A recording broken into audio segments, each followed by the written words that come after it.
And Ūniki is the graduation rites and or ceremony that is conducted as a result of years of formal training. It is a ceremony that marks that elevation of a person or of a group of people.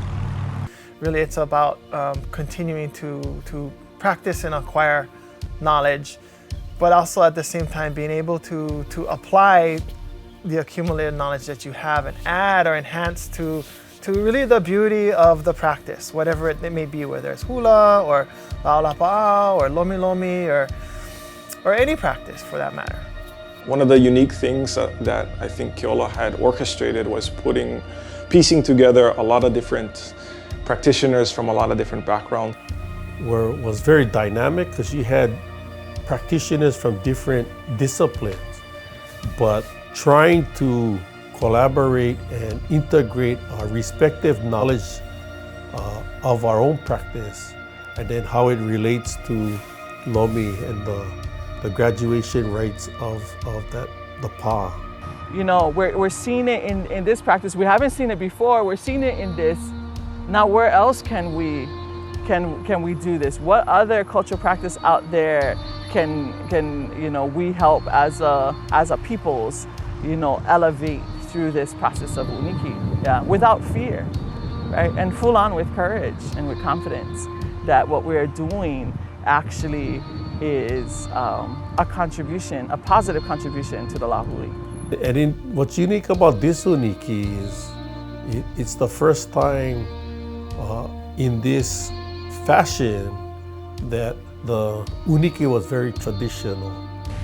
Kuahu is something that represents a being higher than the beings that we are, and so the kino lau that goes along with that kuahu symbolizes all that you are striving for.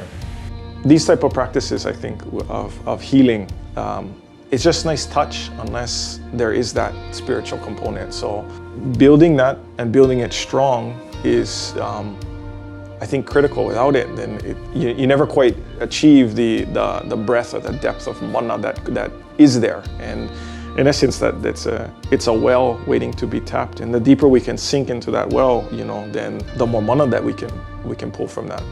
The big discussion about reclamation. I'm on this big trip about reclaiming a lot of those terms that belong to us Hawaiians that have been demonized over colonization.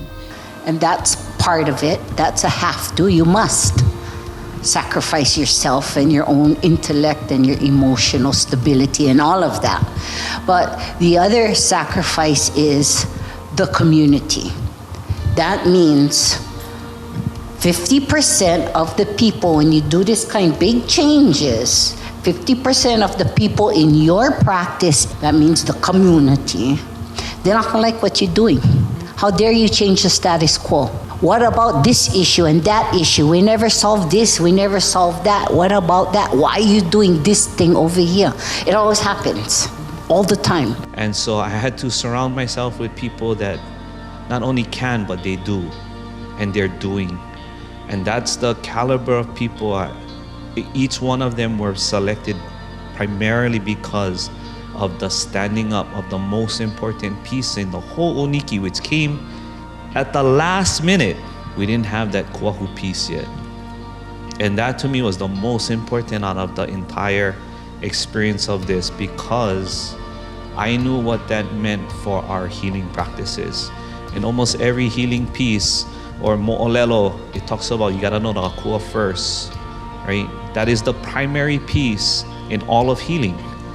It was important to me for us to set the foundation again, not just with the other ceremonies and not to lower the other ceremonies, but this piece was the most impactful, and which is why all of these people I had to assemble, because they all could get behind what they understood at a level even beyond me, but they understood why that piece had to be there. But it would all align because that piece was put first again.